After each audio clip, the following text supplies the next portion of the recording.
focus tomorrow is going to be on Uttar Pradesh, even though the results of the other states are going to decide the fates of a lot of national parties. Is the BJP going to be able to extend its footprint in other parts of the country as well? But as far as Uttar Pradesh is concerned, just the numbers that our exit poll has given should bring a smile. Like we've said, here you have the BJP predicted as getting 251 to 279 as compared to only 47 that they had earlier.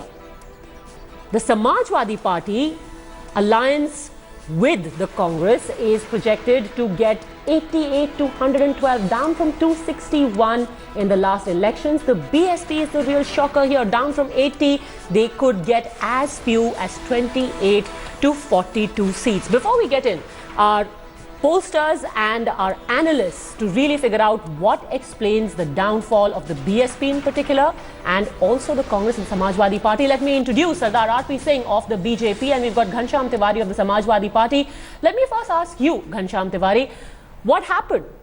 UP को तो ये साथ पसंद था. नहीं, UP को ये साथ पसंद है. We are very confident and proud of the campaign that we have run. We've presented our leadership, our work with humility and our vision with confidence. So the numbers as they speak, these are exit polls. We've seen what happened in Brexit. What we are seeing now is a BJP exit movement in India. Well, very brave of you to say that. We'll talk again in about 12 hours from now. RP Singh, what worked? Assuming that these numbers do come true, because even if you see, we're way ahead of the majority mark. What you're projected to get is 251 to 279 from 47 in the last election. So this is 5 times what you had got last time around. How?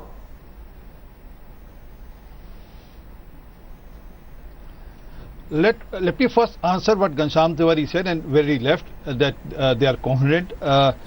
Had they been so confident, then they would not have done alliance with Congress before election, and then even before the result has been announced.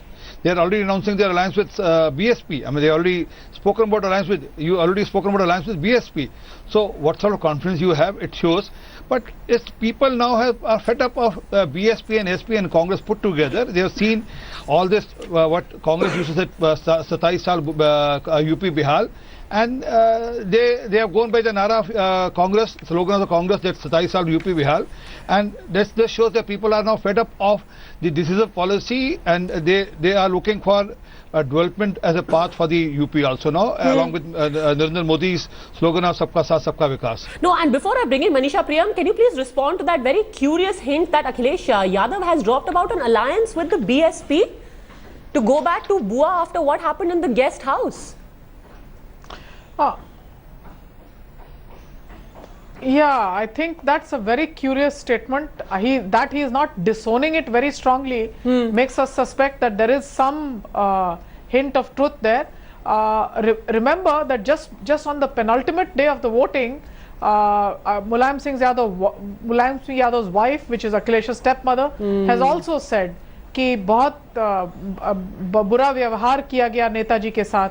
So in a sense there was a Trojan horse in their family that was leading to the family split, and in a sense Akhilesh now left with few strategies except to deal with what is his family rumblings in a very open sort of way. So where does that leave him except to combine with whatever are the forces opposing Narendra Modi? So you can see that Akhilesh's, if he fails at the hustings, would clearly be the fact that he's been groping in terms of what to do, who to ally with, giving too many seats to Rahul Gandhi. First mistake, now he's telling us that he'll combine with Mayawati. All of these could have been first up decisions, much ahead of the polls, and he would not have seen the day that he is likely to see. Most polls telling him that he's not the first one in the race. Some are not giving him very high numbers, but even those that are not clearly putting him in the lead. तो UP को ना तो साथ पसंद है, ना उनको जो इनके परिवार में झगड़ा झंझट हुआ वो पसंद है, and ना ही काम बोलता has become a real nara for him. So in a sense Akhilesh will be left wanting to write a new script. What better than to combine with all the anti-BJP forces in the state and handle his family drama in the same stroke. Okay, so let me take this one by one. Leg room to handle the family drama after completely falling out with his real family, is he now looking for a proxy family, as it were, Ghanshyam Tiwari? क्योंकि पिताजी और चाचा जी का साथ नहीं मिल पाया तो अब बुआ जी का सही. देखिए, बुआ जी is more of a चुनावी भाषा, but reality is that Akhilesh Yadav ji has always addressed anybody in politics with great humility and with proper respect. So with respect to the campaign and with respect to what he said two things. One, he is confident about winning back Uttar Pradesh, and two, his conviction lies with Uttar Pradesh. He said, मैं बड़े सपने नहीं देखता. My conviction is to develop Uttar Pradesh, and I would not want a remote controlled government through president rule. I would much rather have an alliance that ensures that Uttar Pradesh can progress in the direction he aspires the state to be. RP Singh, is that a worry that the Samajwadi Party and the Congress and the BSP and maybe a few others, this Maha Gadbandhan is going to come up and again just take the throne of Uttar Pradesh away from you just by a whisker, but so near and yet so far?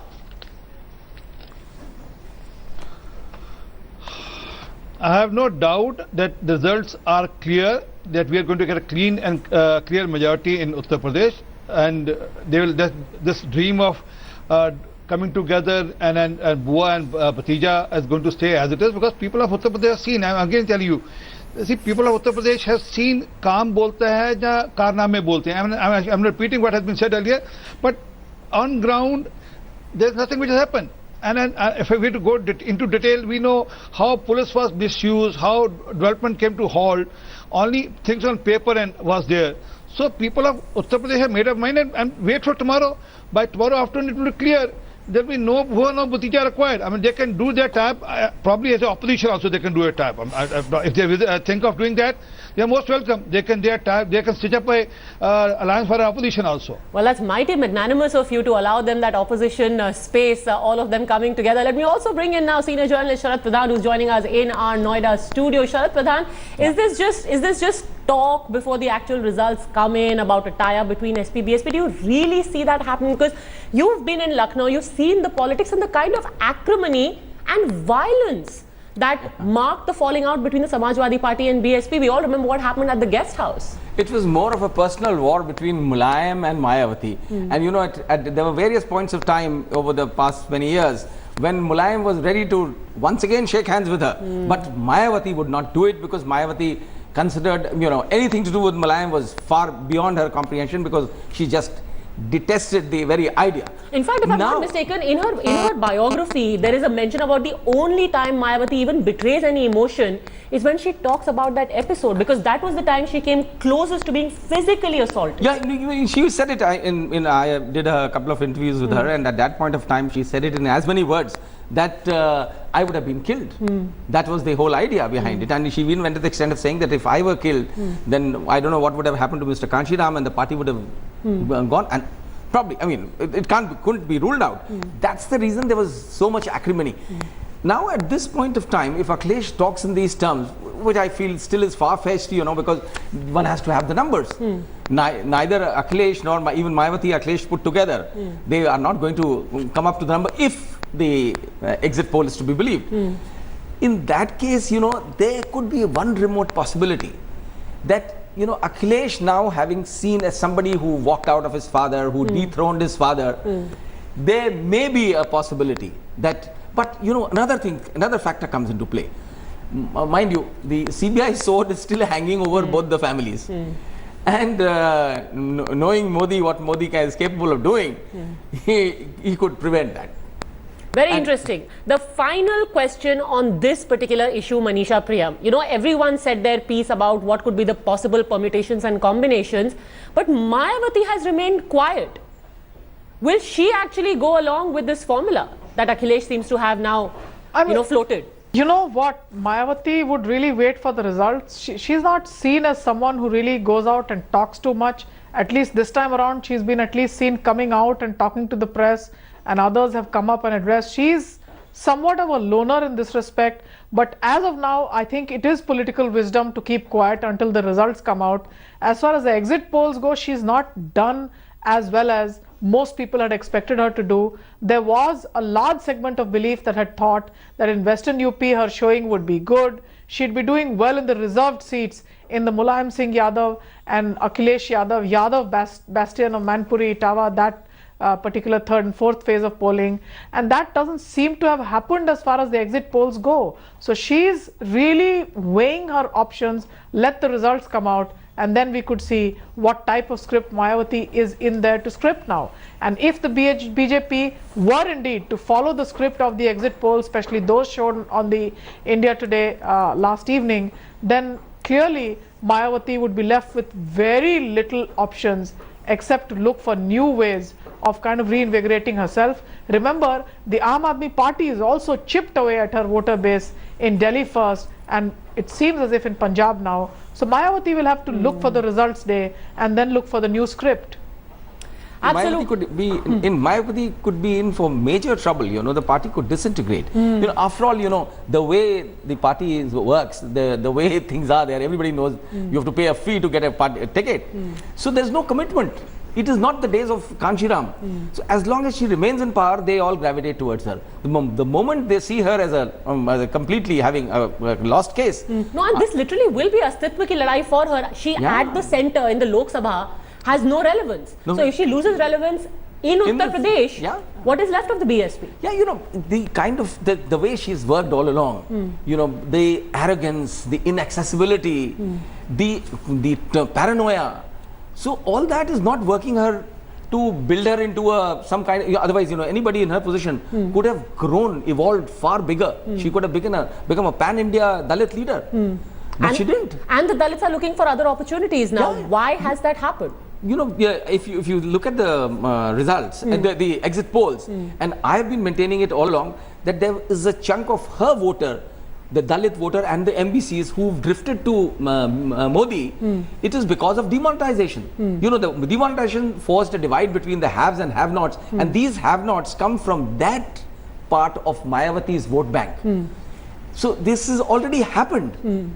You know, whether one accepts it or not, because that was a class, as you see, the have-nots were praising Modi all along. In fact, we've got the graphics, the projection about how the different castes and different religions are going to be voting. If you could just play those graphics as well. But now coming to the second question, what explains the failure as seen by these numbers of the much talked about alliance? And Ghanshyam Tiwari, what was the factor? You know, most people are saying that too much was given to the Congress. Do you think that in this Saath and in trusting the Haath, you've made a cardinal mistake? When Akhilesh Yadav himself admitted that he was confident of getting a majority on his own, why did you go with this? I think when you look at the campaign and the overall strategy, a young leader should show confidence and conviction to turn around a new chapter, and that is what Akhilesh Yadav ji has done. When it came to alliance, people said different things, but he was very clear that we wanted an alliance that happens transparently and that can project that it is really an alliance of two young leaders wanting to develop Uttar Pradesh very rapidly. No, but the alliance does not show confidence. It shows lack of it. But we never spoke. It shows that you're not really confident of making it on your own, and you want a crutch of sorts. So, well, we believe in our campaign, and we would not look at this entire election from phase 7 to phase 1 as a lot of exit polls are looking. We look at it from phase 1 to phase 7, which is the party that was desperate. It was BJP that was so desperate that the Prime Minister spent 3 days in his parliamentary constituency. I have a summary of all the headlines that the Prime Minister's speeches made during this election. And all the headlines were Hindu Muslim Bijli, Kabristan Shamshan. The headlines are not something that anybody would be proud of. So BJP can be very happy about the exit polls, but I am very confident that they are not proud of the campaign headlines that they made. If there is something that is to be proud of, it is the campaign headlines we made when we spoke about why Uttar Pradesh needs good infrastructure and good social policies and good local leadership together. Okay. And that is what we wanted to establish. The numbers in exit polls do not communicate that. Okay, so you may not have the numbers, but at least you have the pride of good and progressive headlines. I'll quickly let RP Singh respond to that before I bring in Sharad Pradhan and Manisha Priyam. RP Singh. One thing where Sharad Pradhan left, that I'm thankful to him that he said probably CBI will scare them off, but it will show that it will be alliance of corruption. I mean, if they come together, it will be because they have followed corrupt practices, and that will put them together as an alliance also. And what they did before election was also alliance of corruption. They wanted to safeguard their interest. But as far campaign goes, Leo said everything else. Let him answer just one question. What about Gayatri Prajapati. What was his name? The minister concerned. No, if that is the issue, and that's Gayatri Prajapati, and he was the mascot of the Samajwadi Party. And then Mr. Akhilesh Yadav and two so-called Mr. Rahul Gandhi, two young leaders, the progressive leaders of the state, never uttered a word. No, let's be fair. He was never the mascot for the Samajwadi Party. Akhilesh Yadav has no love lost for Gayatri Prajapati. I welcome your question. I welcome. Yes, respond, Ghanshyam Tiwari. I welcome your question. Gayatri Prajapati issue is not. No, but Gayatri Prajapati issue is not an issue to be proud of. But what we are proud of is in Uttar Pradesh. Let me answer your own question. Gayatri Prajapati issue is not something to be proud of. But what we are proud of, that in Uttar Pradesh for the first time we have institutionalized a process where more than 7 lakh women have got their issues resolved through women power line, and we are proud of that. We are proud of the fact that throughout the campaign, when BJP kept on faking stories that how Uttar Pradesh has become land of crime, Uttar Pradesh witnessed one of the most peaceful elections, and BJP's ruled state. The Prime Minister and Amit Shah, let me complete. The Prime Minister and Mr. Amit Shah forged the numbers. The per capita crime rate in BJP ruled states of Madhya Pradesh, Rajasthan is 3 times that of Uttar Pradesh. So we do not, that is why I am saying we are proud of our campaign. We did not forge numbers. We did not invent Hindu-Muslim Bijli. We did not invent the need of Shamshan for every village in Uttar Pradesh. We have turned a corner. Socialistic policies. Mr. Tiwari, with due respect, it doesn't really help your cause if you say we had women, we gave special helpline numbers for women so they can call up and register their complaints, but then the accused is on the run and you can't find him, and he's a sitting minister. That's a very strange kind of an argument that you are giving. That is the reason that is the reason I am making an open admission that it is not something that is proud of. But we cannot let go of what we have successfully accomplished. These 7 lakh women who have benefited from it. And as far as Supreme Court is concerned, with all humility, I must submit that when Prime Minister Modi was Chief Minister of Uttar Pradesh and Amit Shah ji was on the run, it was the Supreme Court who said that the case must be tried outside Gujarat. So if you use Supreme Court to give other people certificate, you should use the same certificate for your own national president, who by the way invented Kasab, and who in the history of elections has used national tragedy to garner votes. The Prime Minister does it with respect to Kanpur. You still didn't answer the question accident. At all. Sharad Pradhan wants to come in, and also let me just point out that you have made a very Freudian slip of calling Mr. Narendra Modi the Chief Minister of Uttar Pradesh, but Sharad Pradhan, yes. Well, you know, I believe that this alliance was formed with the clear intent of ensuring consolidation of the Muslim vote, because any split in the Muslim vote was bound to help the BJP. And you know the way BJP looked rattled over this alliance all along. They were, otherwise why should they be cursing the alliance? How does it matter to them? Because they were banking very heavily on the split in the Muslim vote, and to that extent Akhilesh did succeed. Because as you can see from the exit polls, the Muslim vote did gravitate towards this alliance. Can you just pull up those graphics of how the Muslims have voted according to the exit poll? Yes, please. 70%. Where they failed was trying to woo the youth, which is where the youth, continued to hold Modi as their icon. Akhilesh, there's no doubt about it, Akhilesh did some work on development, but it was too late in the day. And the kind of things, the law and order was where he failed. He definitely scored on development, because the kind of things he did brought the metro, he built this expressway, he built an international cricket stadium, he built an IT city. But he failed terribly on the law and order front, and the whole trouble was largely also because of Yadavization of the police. You see 60% of the police stations or 70% of the police stations are headed by Yadavs who have some connection with one or the other member of the ruling Yadav clan, with the result that there is total gross insubordination. You see their officers complain, they would not listen to them. Would you like to respond to that, Ghanshyam Tiwari? Yes. In fact, the Chief Minister in some way accepted that, and he looked for institutional measures when we created Dial 100.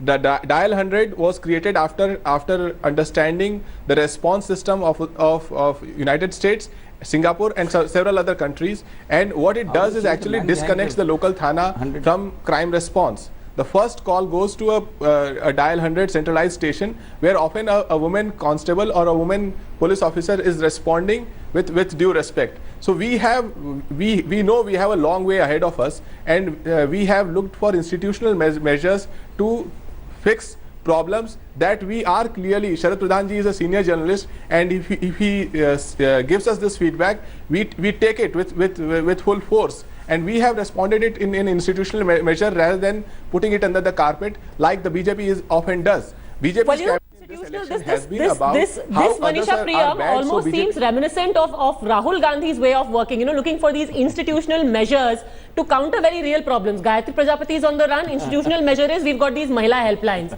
You've got Yadavization of the police. We've got the dial 100. These things don't really work in the end.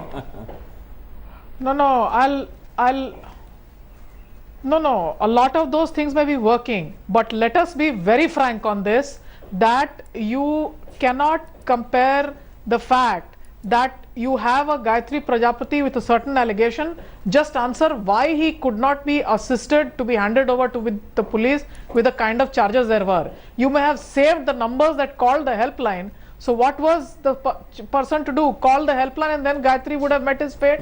If 6 lakhs calls come to the helpline, you'll do the same thing. I think the bigger question that Ghanshyam does not know, and Ghanshyam has been active in Bihar also and would take this lesson very seriously, is that Akhilesh's government has started doing these things toward its very end. On the ground, when I was there, remember, I've started my fieldwork in Uttar Pradesh in June of this year, June of last year, so to say.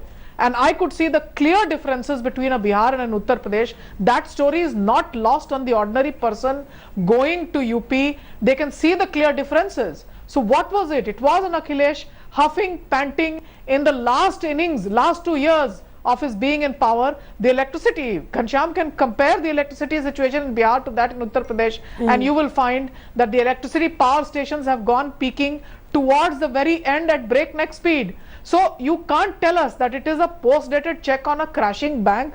Why should people have trust that this has performed too much? If Modi was cleaning a Ganga, Akhilesh was cleaning a Varuna. Electricity comes peaking at the last minute. Women have law and order complaints. First he tells us there are 5 chief ministers, but towards the end he starts performing. So in a sense, Akhilesh should have outperformed everybody else from the word go. He should have taken a lesson out of the Nitish book in his neighborhood. He kind of dilly-dallied between being a Yadav chieftain and between trying to look like a Nitish Kumar. In the end, the product that we've got is not a clear-cut Vikas man. And therefore, this whole slogan about Vikas bolta hai and Kaam bolta hai, you know, you cannot do political marketing in the absence of some stuff. And in fact, you cannot have the high pitch and the high octane closer to the finishing post. And what were the reasons behind that? We have to take a very quick break at this point, but that is the question we are going to return on.